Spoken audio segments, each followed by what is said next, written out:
9 personnes de la famille Ali Taïrou résidant au quartier d'Ibou 1, dans la commune de San Pedro, emportées par un incendie. Ils sont 8 enfants et l'une de ses épouses de ses chefs de famille, brûlés vifs dans l'incendie assassin de la nuit du samedi 8 au dimanche 9 janvier 2022, aux environs de minuit. L'origine de ce grave incendie qui a décimé la famille Ali reste pour l'instant inconnue. Mais pour le voisinage, il était possible de sauver la famille Ali. Hier, environ minuit, en ce moment, les enfants ils étaient en train de faire les choses en haut là. Le monsieur avec sa famille, ils étaient déjà dans la maison était déjà bouclée. Elles dormaient. À ma grande surprise, on a vu les enfants en train de crier. Il y a feu, feu, feu. C'est là maintenant la première femme de monsieur. Elle est sortie, elle s'est échappée dans le feu, elle est sortie, elle allait frapper ma porte. Moi, je suis sorti. Moi, j'ai cru que ce sont des voleurs qui sont venus attaquer le monsieur. Je sors, je vois la femme, elle est venue devant ma porte. J'ai dépassé la femme, je regarde. On voit maintenant, le feu a pris bâtiment complet. On ne peut plus rien encore faire. On court, on vient là, tout est feu. On va là, tout est feu. C'est là, on a appelé les jeunes gens. On a appelé d'abord pompiers. Ils ne sont pas venus. On les a appelés encore, ils ne sont pas venus. Les jeunes gens ont pris moto, aller derrière eux. Ah, vraiment, feu a pris la maison. Venus, ils ne sont pas venus. C'est là maintenant, les jeunes gens ont pris courage. Parce qu'on ne sait plus qu'il faut faire. On a pris as pour casser le mur, pour pouvoir évacuer les enfants qui sont dans la maison. Au moment où on a fini de casser le mur, les enfants ils étaient déjà brûlés. On ne peut plus rien faire. Quand son fils a crié au secours, on est venu, on était débordés par les flammes. Quand je suis arrivé, j'ai demandé, est-ce que vous avez alerté les pompiers?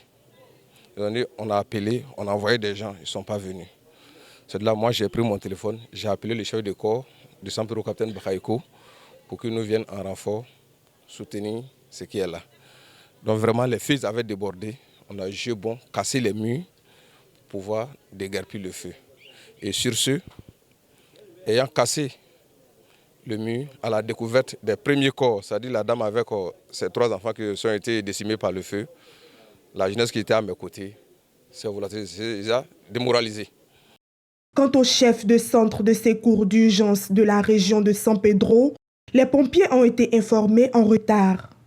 Selon lui, tout a été mis en œuvre pour sauver les occupants. Les sapeurs-pompiers enregistrent même 4 de ces éléments blessés dans cette intervention. Je pense bien, la scène qui s'est passée, d'abord il faut quand même recadrer le chronogramme. Nous avons été alertés. Je pense que le temps d'alerte et notre déploiement sur le terrain n'a pas duré plus de 15 à 20 minutes. Le commissaire du 2e arrondissement peut le témoigner, puisque je me suis fait accompagner même par le commissaire adjoint. L'alerte a été donnée ici par des individus qui nous ont trouvés sur le terrain ici, à 1h09, quand nous avons été informés. Mais déjà, il nous faisait cas déjà de mort. Je ne sais pas si vous comprenez, c'est-à-dire c'est tardivement que nous avons été alertés. Mais nous nous sommes rendus sur les lieux. Et arrivé sur les lieux, on a été pris à partie par la population, disant que c'est maintenant qu'on arrivait. On leur a fait comprendre que nous, on vient juste d'être informés et voilà qu'on est là. Ça, c'était inéditable. Si on nous avait laissé travailler, parce que la population, par exemple, n'a pas l'expertise du feu. Nous, on a des manières d'agir, quel qu'en soit le feu, la grandeur, on a une manière de procéder et puis attaquer le feu. Mais quand vous nous empêchez, 1 minute de plus sur chaque feu, mais c'est près de trop de pertes. Donc si on n'avait pas été empêché, l'intervention pourrait être faite dans la promptitude et on n'aurait pas déploré autant de morts.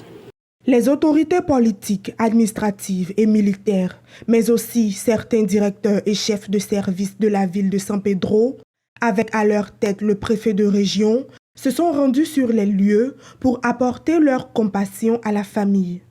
C'est la désolation. La désolation parce que ce que nous venons de constater, vraiment, n'est pas le souhait du chef de l'État, non plus de la population qui vient de la subir. C'est pourquoi il nous a dépêchés de venir apporter sa compassion à la famille éplorée. Nous sommes tous touchés actuellement. Nous sommes sous le feu des chocs. nous ne pouvons prier Dieu qu'il continue de nous assister, qu'il continue d'assister de ce pays, afin que nous ne connaissions plus un tel drame. Il faut rappeler que le chef de famille Ali Tahirou reste inconsolable. Perdre une épouse et 8 enfants, 3 garçons et 5 filles, dont le plus âgé a 14 ans, est un cauchemar. Ce jeune ressortissant nigérien de 37 ans, commerçant au grand marché de San Pedro, est meurtri. Ali Tahirou, brûlé à un degré moindre dont la vie est hors danger, se trouve dans une clinique.